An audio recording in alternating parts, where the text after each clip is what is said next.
Olá, queridos amigos da Novo Tempo, sejam todos bem-vindos ao programa Bíblia Fácil, temporada Santuário.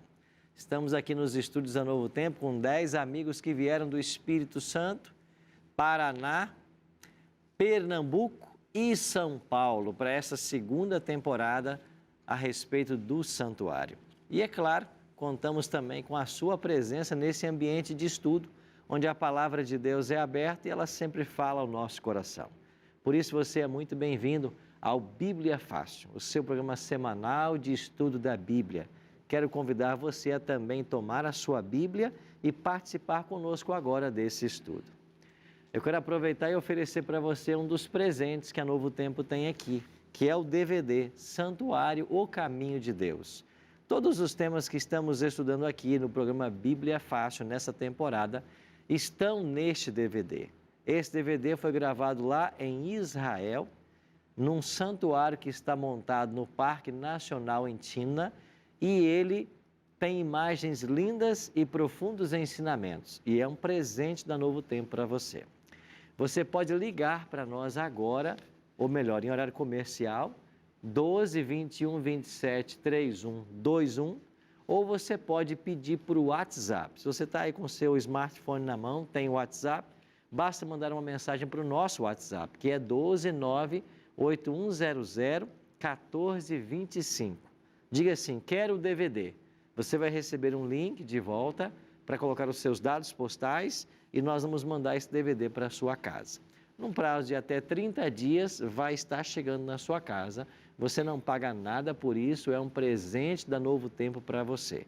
Graças ao apoio dos Anjos da Esperança, que são aqueles que nos ajudam no nosso grande projeto de ajudar as pessoas a conhecer mais da Bíblia. Hoje temos um outro tema para estudar. Vamos caminhar um pouquinho mais no tema do santuário, acompanhando Cristo no seu ministério. Por isso quero convidar você a se juntar a nós aqui nesse ambiente tão agradável de estudo. Você pegue a sua Bíblia, porque os nossos amigos já estão aqui com as Bíblias nas mãos. A minha também já está aqui. E eu quero então convidar você para fazermos uma oração antes de abrirmos o livro sagrado. Se você tiver condições, feche seus olhos e ora comigo. Pai de amor, muito obrigado por estarmos juntos mais uma vez para estudarmos o Teu livro santo. Que o Teu bom e Santo Espírito seja o nosso professor mais uma vez e que nós possamos aprender um pouquinho mais a respeito desse tema tão importante para a nossa vida cristã, que é o santuário. É a nossa oração, em nome de Jesus. Amém. Então vamos continuar nossa caminhada pelo santuário. Nosso tema de hoje, o ministério de Cristo no lugar santíssimo. Semana passada estudamos a respeito do ministério de Cristo no lugar santo, hoje no lugar santíssimo. Mas eu vou fazer uma breve recapitulação com vocês. Um dos textos lindos que temos na Palavra de Deus, já limos com vocês aqui em outras semanas, é o Salmo 77:13. É um salmo escrito por Asaf, filho de Gerson, e Asaf escreveu assim: o teu caminho, ó Deus, está no santuário. Que Deus é tão grande como o nosso Deus? E aqui um destaque a palavra bacodes, que foi traduzida em algumas Bíblias como santidade, mas também é santuário. O teu caminho, ó Deus, está no santuário. Vimos então que quando Cristo se encarnou, Ele veio habitar conosco. Por isso o nome Emanuel, Deus conosco. E então a gente pode fazer uma analogia, né, de que Ele veio morar no acampamento. Em algum momento Ele caminharia pelo santuário. Então, usando uma alegoria, Ele veio morar no acampamento quando se encarna, e Ele entra pelo santuário em algum momento do seu ministério. Quando Ele fez isso? Aos 30 anos. quando ele então vai até o Rio Jordão para ser batizado. E a água que continha a pia, aqui no pátio do santuário, e esta água era para a purificação do sacerdote, antes dele começar a oficiar no santuário. O batismo também é pela água, um símbolo de purificação. Então Jesus, aos 30 anos, é batizado. Depois ele caminha para o Calvário, simbolizado no pátio pelo altar de holocausto. Vimos que essa caminhada durou exatamente 3 anos e meio. Depois do sacrifício da cruz, em algum momento Jesus então foi crucificado aos 33 anos e em algum momento ele começaria o seu ministério no lugar santo. E assim como o santuário terrestre tinha o lugar santo e o lugar santíssimo, Jesus entraria para o local santo em algum momento. E nós vimos aqui que isso aconteceu no dia de Pentecostes. João 7,39 diz: isto ele disse com respeito ao Espírito que haviam de receber os que nele crescem, pois o Espírito até aquele momento não fora dado, porque Jesus não havia sido ainda glorificado. Então Cristo envia o Espírito Santo no dia de Pentecostes, e é nesse dia de Pentecostes que ele começa a atuar como nosso sacerdote. Então agora Cristo tem uma função sacerdotal. Aqui no pátio ele veio como oferta e ele morre como oferta. Agora no santo ele é o nosso advogado, ele é o nosso sacerdote. E nós vimos semana passada que em algum momento Jesus teria então que passar do santo para o santíssimo, para começar o seu ministério sumo sacerdotal. E por que isso era necessário? Porque o santuário era um evangelho em símbolo.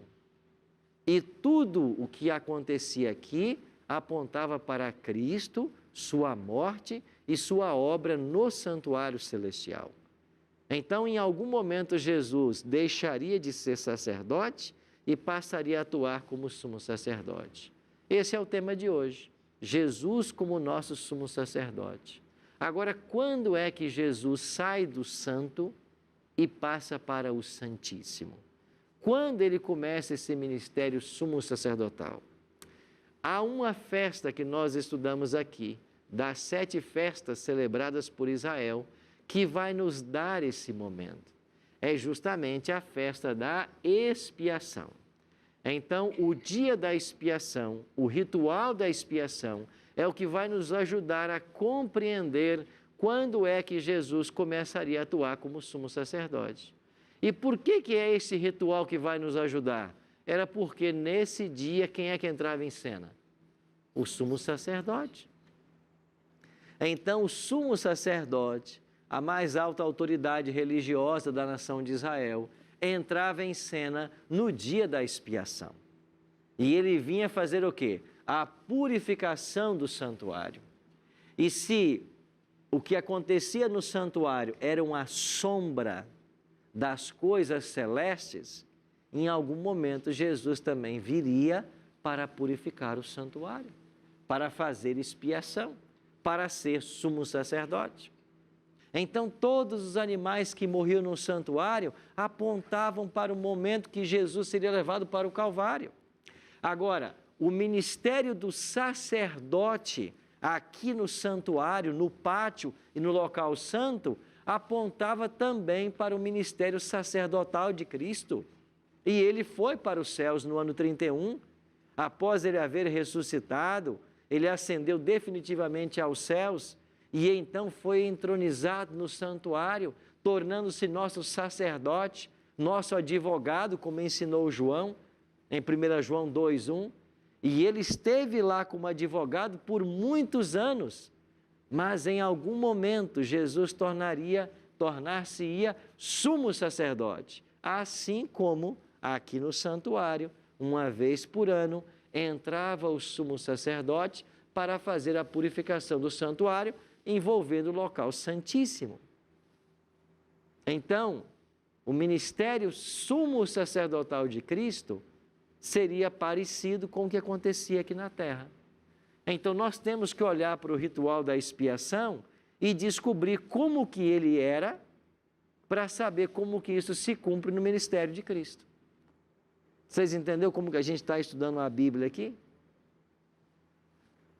Vamos então para Levítico 23, 27 em diante. Olha a orientação de Deus a Moisés concernente à purificação do santuário. Mas aos 10 deste mês 7º será o dia da expiação. Tereis santa convocação e afligireis a vossa alma. Trareis oferta queimada ao Senhor. Nesse mesmo dia, nenhuma obra fareis, porque é dia da expiação, para fazer expiação por vós perante o Senhor vosso Deus.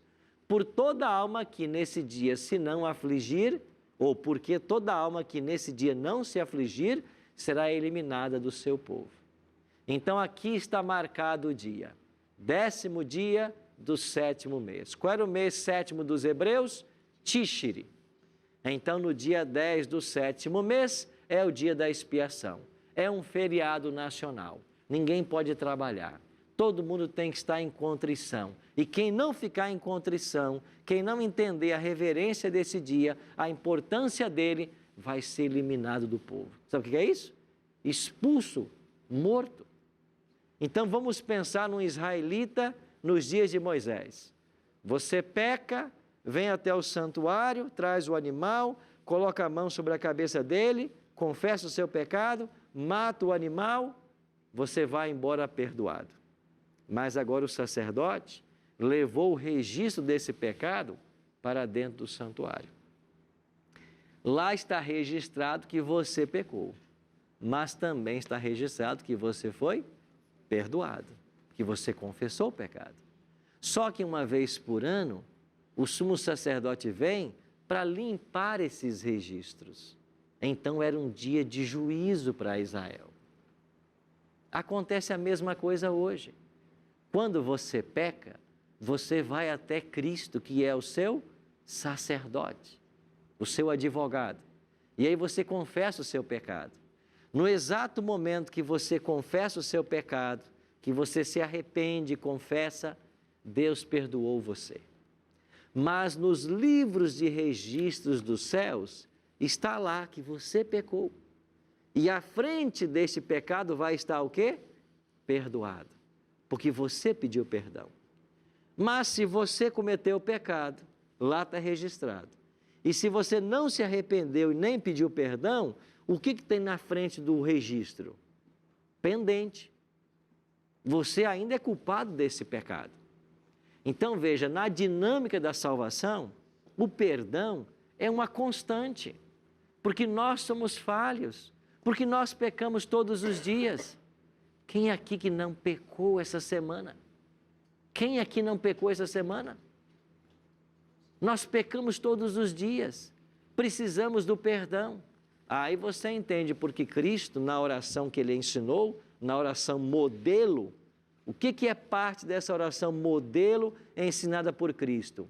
Perdoa as nossas ofensas ou nossas dívidas, assim como perdoamos aqueles que nos têm ofendido.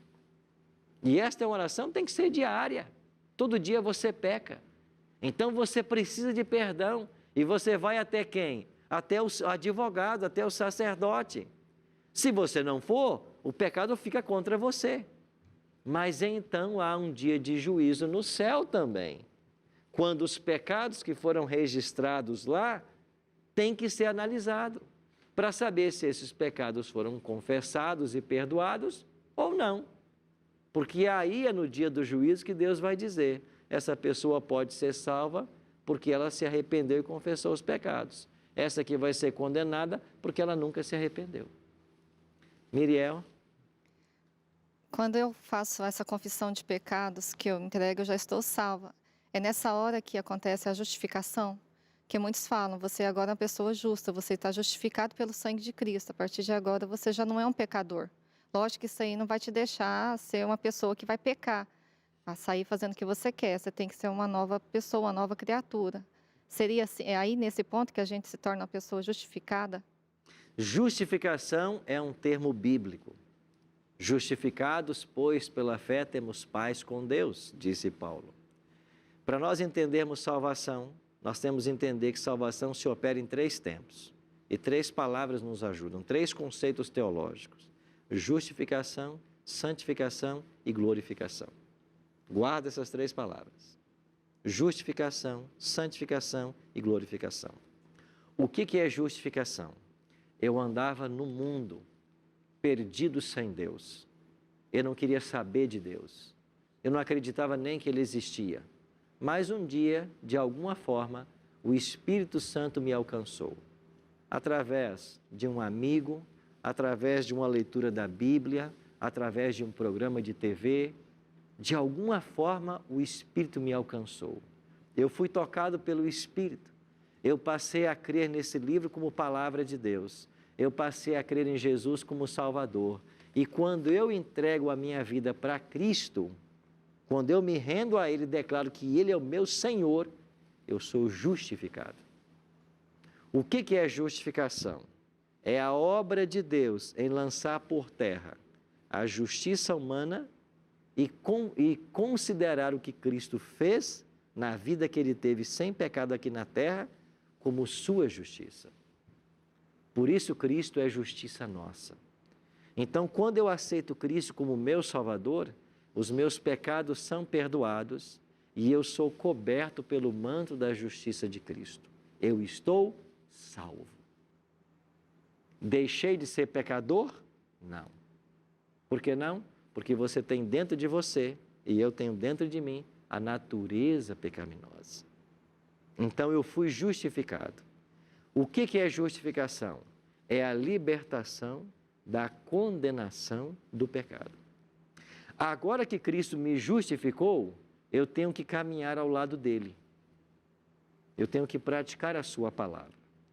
Esta caminhada ao lado de Jesus, nós chamamos de santificação. É uma obra diária e que vai levar a vida toda. Então, enquanto eu estou caminhando com Jesus, eu estou num processo de santificação. Se a justificação me livra da condenação do pecado, a santificação me livra do poder do pecado. O pecado não mais terá poder sobre vós, porque eu estou vivendo uma vida de santificação. E o que é ser santo à luz da Bíblia? Separado do mundo para viver na presença de Deus. Agora falta a terceira etapa, a glorificação. O que é glorificação? É a transformação da sua natureza pecaminosa numa natureza pura e santa, como era Adão quando ele foi criado. É quando Deus vai arrancar de dentro de nós a natureza pecaminosa, quando o pecado não mais existirá em nós. Quando isso se dará? Na volta de Cristo. Wilson? Pastor, Jesus Cristo vai ser o nosso advogado, onde ele estava no santo. E ele também vai ser o nosso juiz, porque você está dizendo que ele está no Santíssimo, ele vai ser nosso advogado, ele vai ser nosso juiz. E Deus, em que momento Deus Pai vai entrar nesse ou procedimento, nessa... Porque se ele está em todos, quem que vai purificar nossos pecados? Será Jesus Cristo também? Sua pergunta é muito pertinente, porque se ele é advogado, mas vai passar a ser juiz no Santíssimo, como é que fica agora o nosso advogado? É simples. No 10º dia do 7º mês, que era o dia da expiação, quando o sumo sacerdote entrava aqui no santuário para fazer a purificação do santuário, enquanto ele estava lá dentro envolvido no ritual do santuário ou qualquer outra atividade, o que é que acontecia aqui no pátio? Morriam os 2 cordeirinhos, um 9 da manhã e um 3 da tarde. O que significa isso?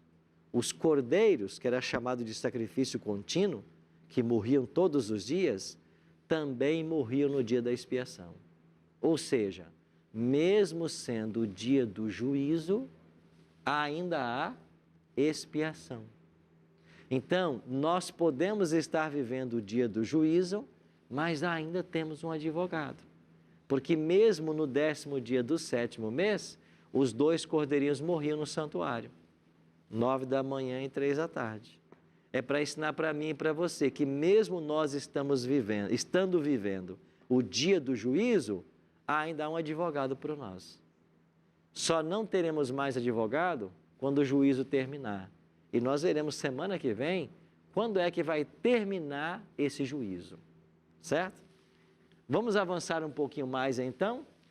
No dia da expiação, que era o 10º dia do 7º mês, havia a purificação de registro de pecado. Qual é a tipologia dessa festa? Para que ela apontava? O que ela simbolizava? Ela simbolizava que o sacrifício de Cristo foi completo, mas os registros dos pecados permanecem no santuário. Então é uma obra de purificação do santuário. Então o dia da expiação em Israel apontava para a obra de juízo que Jesus realizaria e ao findar da qual ele voltará à terra como Rei dos Reis e Senhor dos Senhores.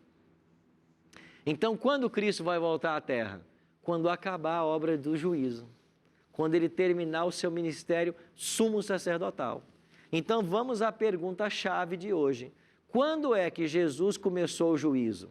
Quando é que ele se tornou sumo sacerdote? Há uma profecia na Bíblia que fala sobre isso. É a maior profecia bíblica. De todas as profecias de tempo na Bíblia, é a maior profecia que nós temos. E ela aparece no livro de Daniel, capítulo 8 e capítulo 9. Então, você que está em casa, abra sua Bíblia agora comigo. Daniel, capítulo 8. E nós vamos agora tentar compreender a maior profecia de tempo da Bíblia. A profecia das 2.300 tardes e manhãs.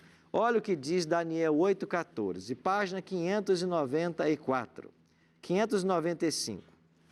Página 595, Daniel 8,14. Vamos estudar agora a profecia das 2.300 tardes e manhãs, que é a maior profecia de tempo da Bíblia. Daniel 8,14 diz assim: Ele me disse, até 2.300 tardes e manhãs, e o santuário será purificado. Aqui é o anjo Gabriel que está dizendo para Daniel: Daniel, quando se passarem 2.300 tardes e manhãs, o santuário será purificado. Tarde e manhã é a expressão que o Gênesis usa para dia. Houve tarde e manhã o primeiro dia, houve tarde e manhã o segundo dia, terceiro dia, isso é Gênesis 1. Então, tarde e manhã é um dia na Bíblia. Agora, se na Bíblia, períodos proféticos, cada dia equivale a um ano, então você tem um período de 2.300 anos. Então o anjo está dizendo para Daniel: Daniel, quando se passarem 2.300 anos, o santuário vai ser purificado. Para que eu saiba, então, quando termina o período, eu preciso saber quando é que ele começa. Porque se eu sei a data inicial, eu somo 2.300 e chego à data final, quando o santuário seria purificado. Aí Daniel, agora capítulo 9. Olha agora Daniel capítulo 9, no versículo 24. Nós já estudamos aqui a profecia das 70 semanas. E eu vou reprisá-las com vocês. Daniel 9, 24. 70 semanas estão determinadas sobre o teu povo, sobre a tua santa cidade, para fazer cessar a transgressão, para dar fim aos pecados, para expiar a iniquidade, para trazer a justiça eterna, para selar a visão e a profecia e para ungir o santo dos santos. 70 semanas estão determinadas. A palavra hebraica aqui é shatá. E o que quer dizer shatá? Pode ser determinada e pode ser cortada. 70 semanas estão cortadas. Cortadas de onde? Do período maior, que é de 2.300 anos. Então, a profecia das 70 semanas, que foi um tempo de oportunidade que Deus deu ao povo de Israel, ela está dentro da profecia das 2.300 tardes e manhãs. Ela foi tirada desse período. Daí a expressão shatá, cortadas. Lembra que nós estudamos essa profecia dos 490 anos dado ao povo judeu, e nós começamos no ano 457, com o edito de Artaxerxes, rei da Pérsia, e nós fomos até o ano 34, quando Estevão foi apedrejado. Então, aqui está o período de 490 anos que foram destinados ao povo judeu. Só que quando se passassem 2.300 anos, é que o santuário seria purificado. Antes de avançar, Pedro.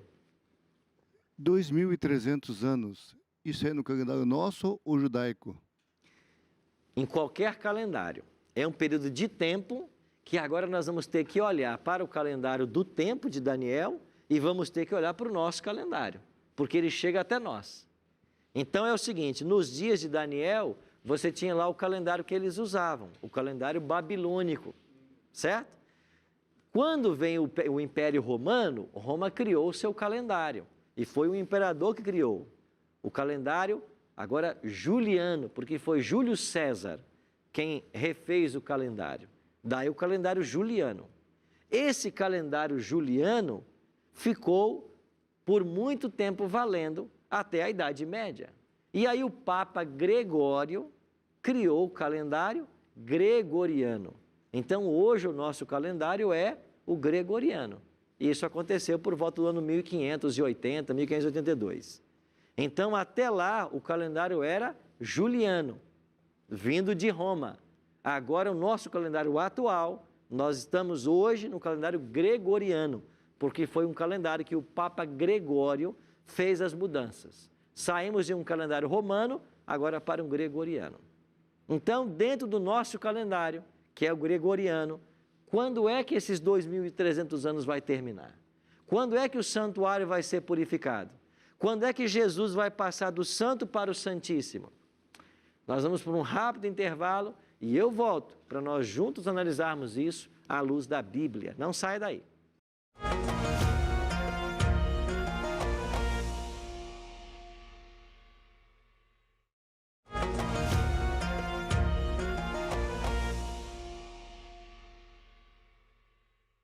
Estamos de volta com o programa Bíblia Fácil, hoje com o tema O Ministério de Cristo no Santíssimo. Jesus veio como oferta, morreu no Calvário, atuaria como sacerdote, de acordo com a tipologia do santuário. Ele foi assunto aos céus no ano 31, começou a atuar como nosso advogado e em algum momento Jesus começaria a julgar, obra sumo sacerdotal. E nós agora estamos estudando a profecia de Daniel 8,14, das 2.300 tardes e manhãs, que aponta para esse momento exato, quando Jesus deixaria de ser sacerdote e passaria a ser sumo sacerdote. Nós vimos no primeiro bloco que a profecia das 70 semanas destinadas ao povo judeu terminou no ano 34. Começou com o decreto de Artaxerxes, em 457 a.C., isso está lá em Esdras, capítulo 7, e nos levou até o ano 34. Então, do ano 457 ao ano 34, nós temos 490 anos, ou 70 semanas. Isso é o período que estava profetizado em Daniel 9:24 para a nação judaica. Só que Daniel 8,14 diz que quando se passassem 2.300 anos, o santuário seria purificado. Logo, não seria o santuário terrestre, porque este nem mais existiria. No ano 70 ele foi destruído. Então Daniel está falando da purificação do santuário celestial, porque é lá que Cristo vai começar a atuar como juiz. Então, tanto a profecia das 70 semanas, quanto dos 2.300 anos, tem uma mesma origem comum, uma mesma data comum.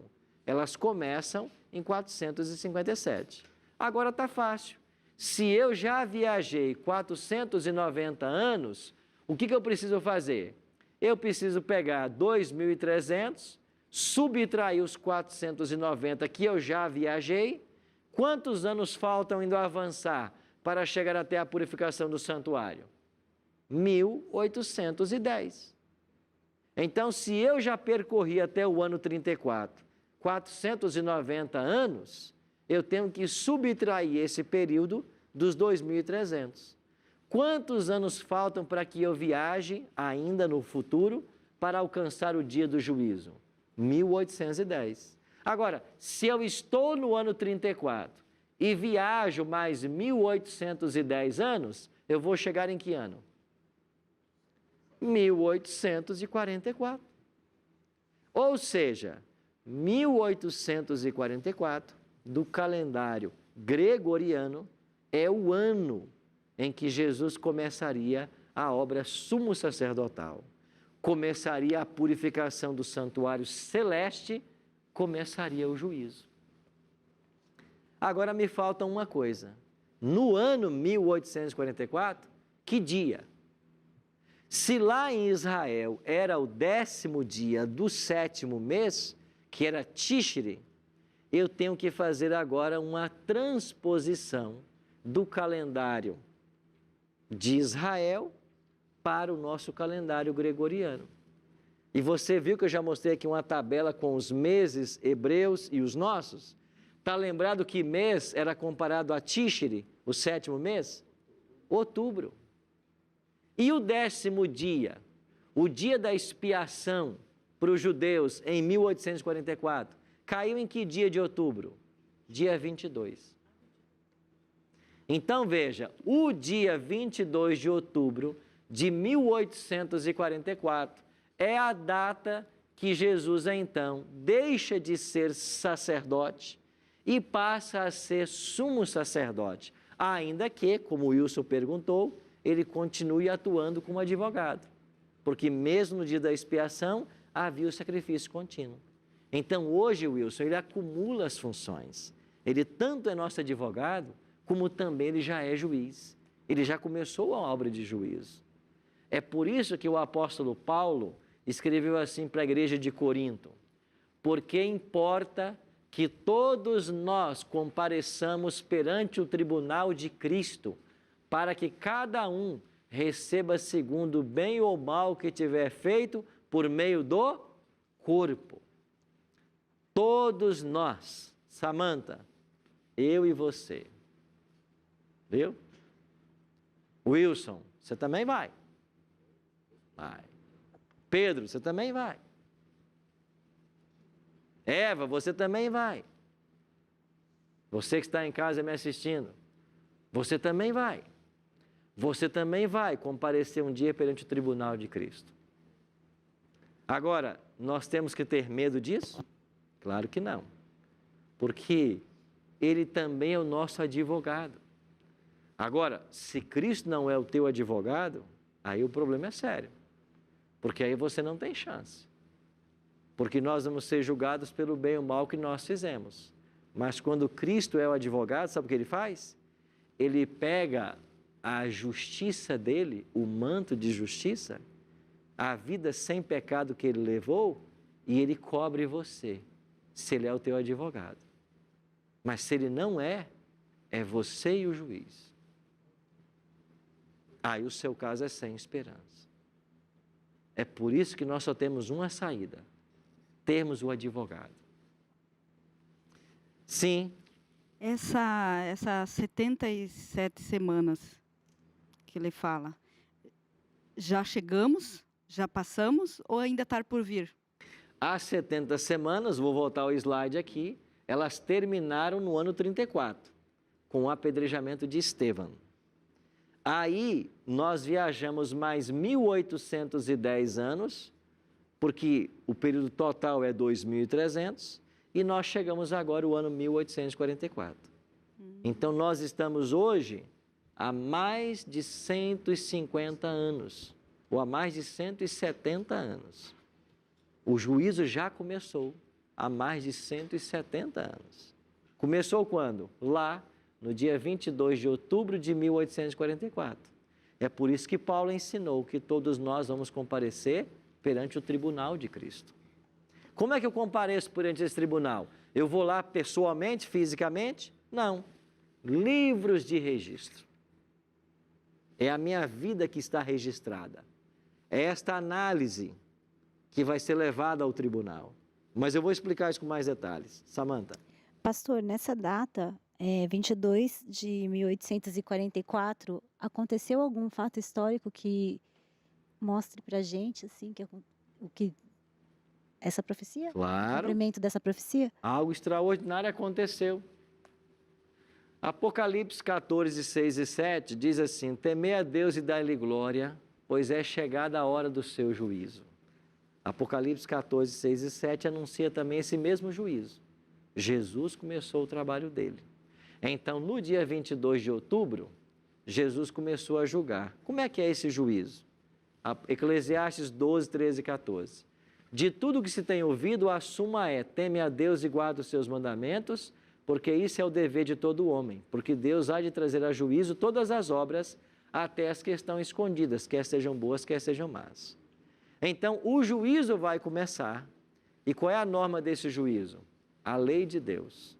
Por isso a Bíblia diz: de tudo que se tem ouvido, a suma é: teme a Deus e guarda os seus mandamentos, porque isso é o dever do homem. Então, quando o meu nome for levado perante o tribunal e o registro da minha vida for analisado, qual é a norma do juízo? É a lei de Deus. Qual é o critério para avaliar a minha conduta? A lei de Deus. Então, em 1844, lá no céu, Jesus começa agora uma obra de juízo, porque ele entra no segundo compartimento. Ele começa uma nova fase do seu ministério. O juízo começou. E aqui na Terra? Aqui na Terra, essa profecia havia sido estudada. E dos anos 1840 até 1844, nesses 4 anos, e principalmente nos últimos 2 anos, de 42 a 44, aconteceu o que nós chamamos o segundo grande reavivamento nos Estados Unidos da América do Norte. Lá houve um movimento chamado Millerita. E esse movimento Millerita levou por todas as partes dos Estados Unidos e outros países do mundo a grande mensagem: Jesus vai voltar. Porque eles, estudando essa profecia, acharam que a purificação do santuário seria a volta de Jesus. E eles começaram a pregar que Jesus voltaria nessa data. Então, milhares de pessoas no mundo todo passou a crer que Jesus voltaria nessa data. E quando a data chegou, Jesus não voltou. Aconteceu um grande desapontamento. Só que esses crentes desapontados, alguns se apostataram, outros continuaram marcando datas, mas houve um grupo que voltou-se para a Bíblia para entender por que Jesus não havia voltado. E esse grupo entendeu que a data estava certa, algo aconteceria nessa data. E eles descobriram que não era a volta de Jesus, mas era o início do juízo no céu, depois do qual Jesus voltaria à Terra. E é desse movimento que nasceu a Igreja Adventista do Sétimo Dia. Então, a data de nascimento da nossa Igreja Adventista do Sétimo Dia é 22 de outubro de 1844. Miriel. Na Bíblia tem uma passagem que fala que se os judeus não tivessem rejeitado Jesus, talvez a graça não teria chegado a nós, os gentios. Na época não tinha. E se não tivesse acontecido isso? Tem como saber como que seria? Se a gente receberia o cristianismo igual ele é hoje para a gente? Talvez a expressão se refira a porque nós não estaríamos aqui. Uma vez que os judeus não tivessem rejeitado a Cristo, o mundo teria sido evangelizado naquela época. E Jesus teria voltado naqueles dias. Por isso não nos alcançaria. Mas como eles rejeitaram, aí Deus chamou um homem para que o evangelho fosse levado aos gentios. Quem é esse homem? Paulo. E de Paulo o evangelho foi levado aos gentios e levado aos 4 cantos da terra e alcançou o Brasil, alcançou a nós. Certo? Então veja o que aconteceu. No dia 22 de outubro de 1844, há mais de 170 anos atrás, Jesus começou o juízo. Agora, esse juízo que Jesus começou terá como norma o quê? A lei de Deus. Aí nós chegamos num ponto muito especial. Eu e você somos salvos pela graça. Efésios 2, verso 8. Porque pela graça sois salvos, mediante a fé. Isso não vem de vós, é dom de Deus. Verso 9. Não de obras, para que ninguém se glorie. Nós somos salvos é pela graça. mas nós seremos julgados pelas obras. Por quê? Porque as obras simplesmente demonstram se eu estou salvo ou não. Tânia? Jesus já começou o julgamento. Há mais de 170 anos. Então, ele julga os vivos e os mortos. Os vivos, pá. O que acontece com esses já julgados?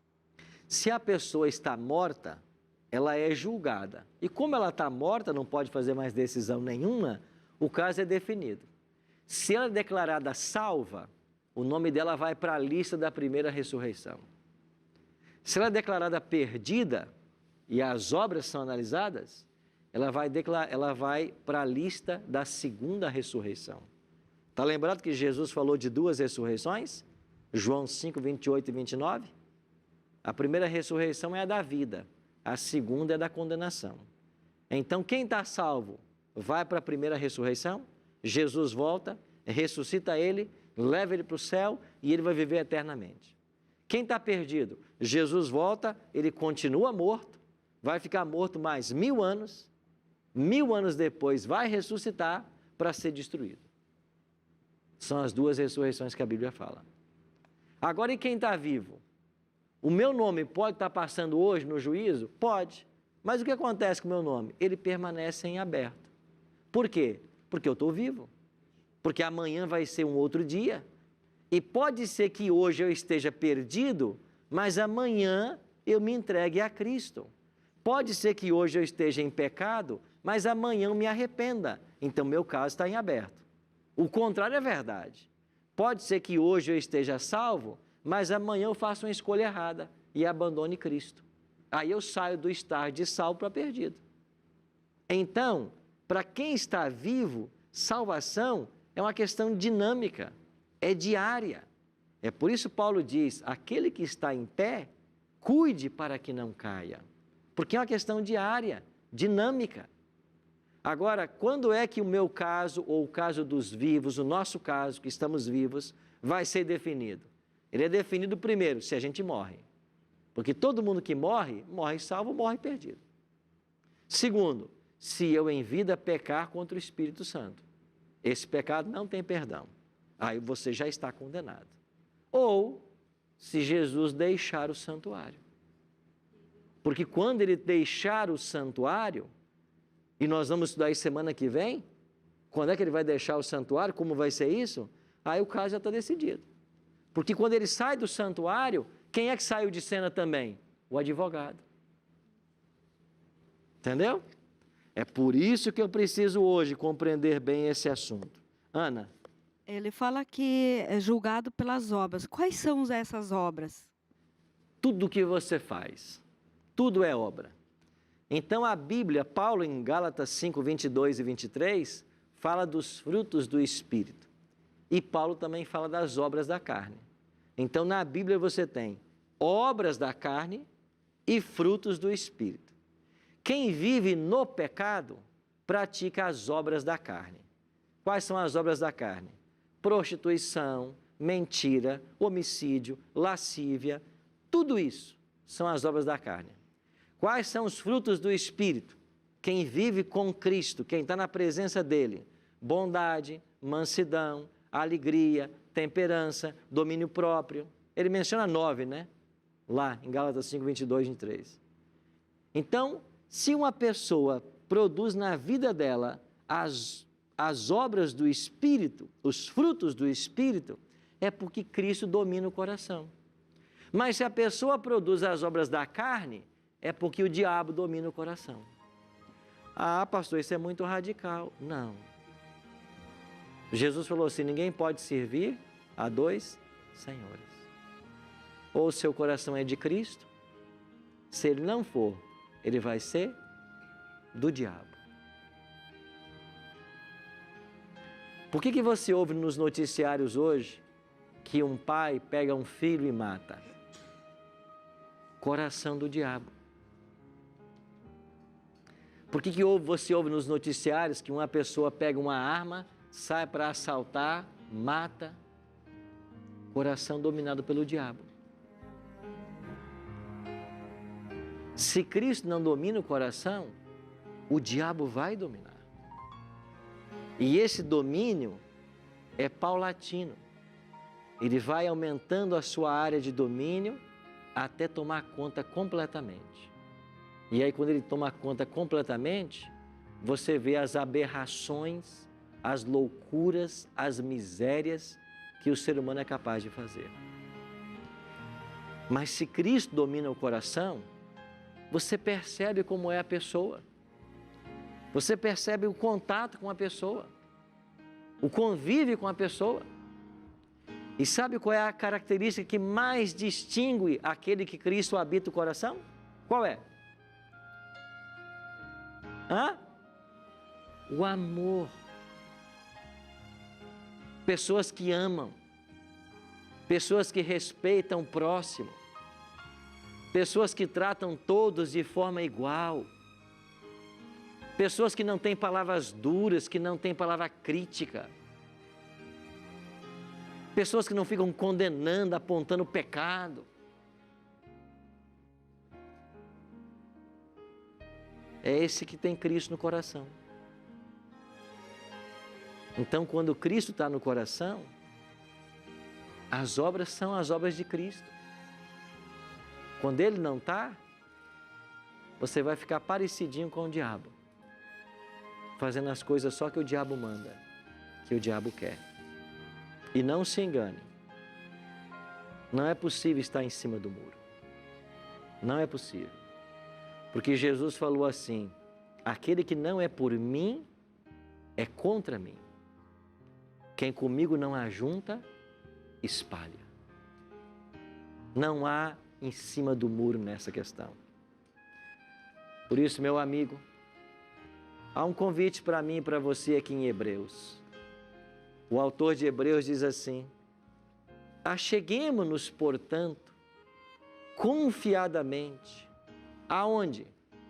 Junto ao trono da graça. O que é trono da graça? É o trono de Deus, representado no santuário pelo quê? A Arca da Aliança, que estava onde? No Santíssimo.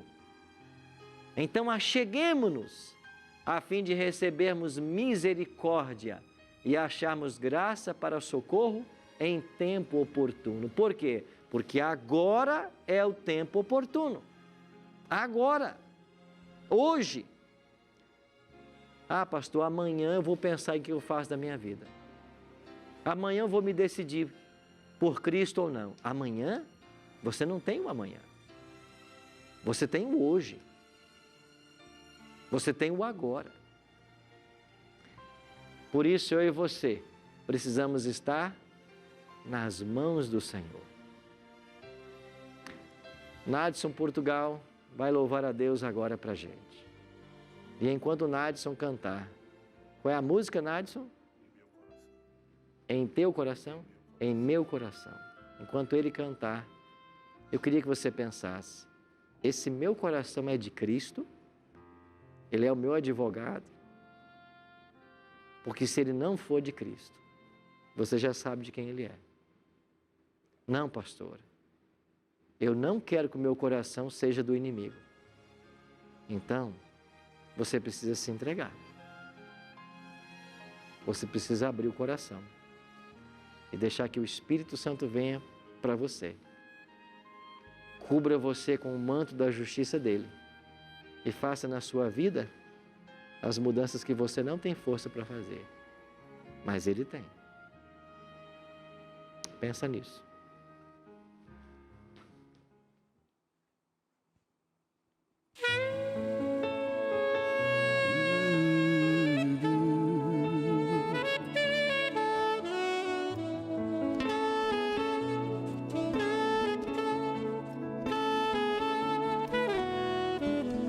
Os homens dizem saber tudo de Jesus, da vida que ele teve aqui, e sempre falam dos milagres que ele fez, mas que um dia nos deixou. Eu posso aceitar que ele morreu, mas vou afirmar que ressuscitou. Com o seu sangue lavou minha vida, livrou-me da morte, pagou meus pecados e hoje habita em meu coração.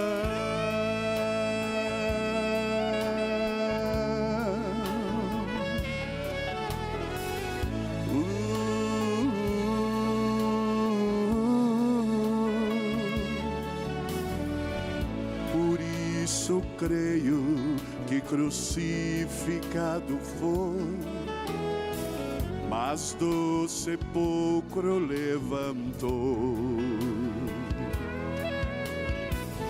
e ressurreto ele hoje pode ouvir a minha voz na multidão. Eu posso aceitar que ele morreu, mas vou afirmar que ressuscitou.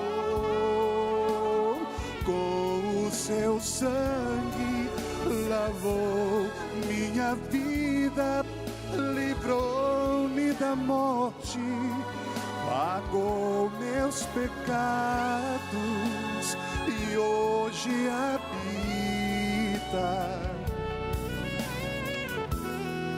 em meu coração.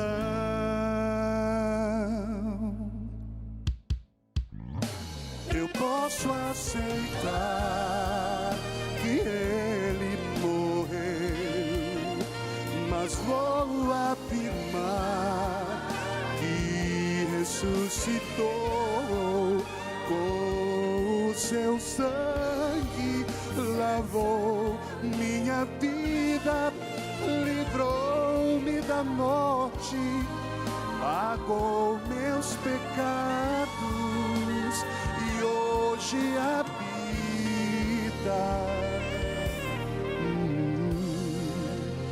em meu coração.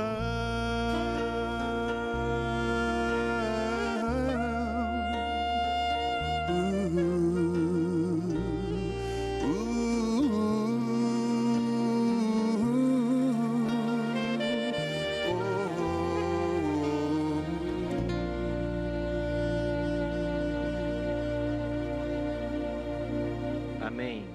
Obrigado, Nadson. É isso que Jesus fez. Com o seu sangue apagou meus pecados, livrou-me da morte e hoje habita no meu coração. Ele quer habitar no seu coração, mas Ele não vai fazer isso se você não abrir o coração para Ele, se você não tomar a decisão de servi-lo como Senhor e Mestre. É a decisão que você tem que tomar. Pastor, eu não quero tomar essa decisão. É um direito seu. Mas se você não tomar, você vai morrer eternamente. Você vai perder o maior dom que Deus podia dar ao ser humano e pode dar, que é viver eternamente. Você quer viver eternamente? Num ambiente feliz, com as pessoas que nós amamos por toda a eternidade? Então você precisa se entregar. Esse é um convite para todos nós. E se nós abrirmos nosso coração, o Espírito vai fazer morada. Mas você pode dizer não. Só que você vai estar perdendo a maior bênção, a maior recompensa que Deus pode dar ao ser humano. Porque esses poucos anos que vivemos sobre essa terra é apenas um vestibular para saber se vamos ou não para a vida eterna. Em nada se compara o que Deus está preparando para nós. Por isso eu queria orar por você, para que nós hoje tomássemos uma decisão de nos entregar a Ele. Pai querido, eu queria orar agora pelos nossos convidados que estão aqui nos estúdios da Novo Tempo e por cada amigo, por cada amiga que também está orando comigo agora através da Novo Tempo. Muitos corações estão se abrindo para o Senhor agora, porque o Teu Espírito tem trabalhado em nossa vida de uma forma maravilhosa. Nós queremos abrir-te o nosso coração e suplicar que o Senhor venha e faça morada. Nós queremos que o Senhor cuide de nós. Nós queremos que Tu sejas o nosso advogado. Nós queremos que nesse juízo o nosso nome seja absolvido, não porque hajam coisas boas em nós, mas por causa da Tua justiça, por causa da Tua muita misericórdia. Por isso, nos colocamos em Tuas mãos mais uma vez. Em nome de Jesus. Amém. Quando Cristo terminar o seu ministério sumo sacerdotal, Ele vai voltar à terra e todos os casos já estarão decididos. Como vai ser isso? Vamos ver isso semana que vem. E eu espero você aqui no Bíblia Fácil.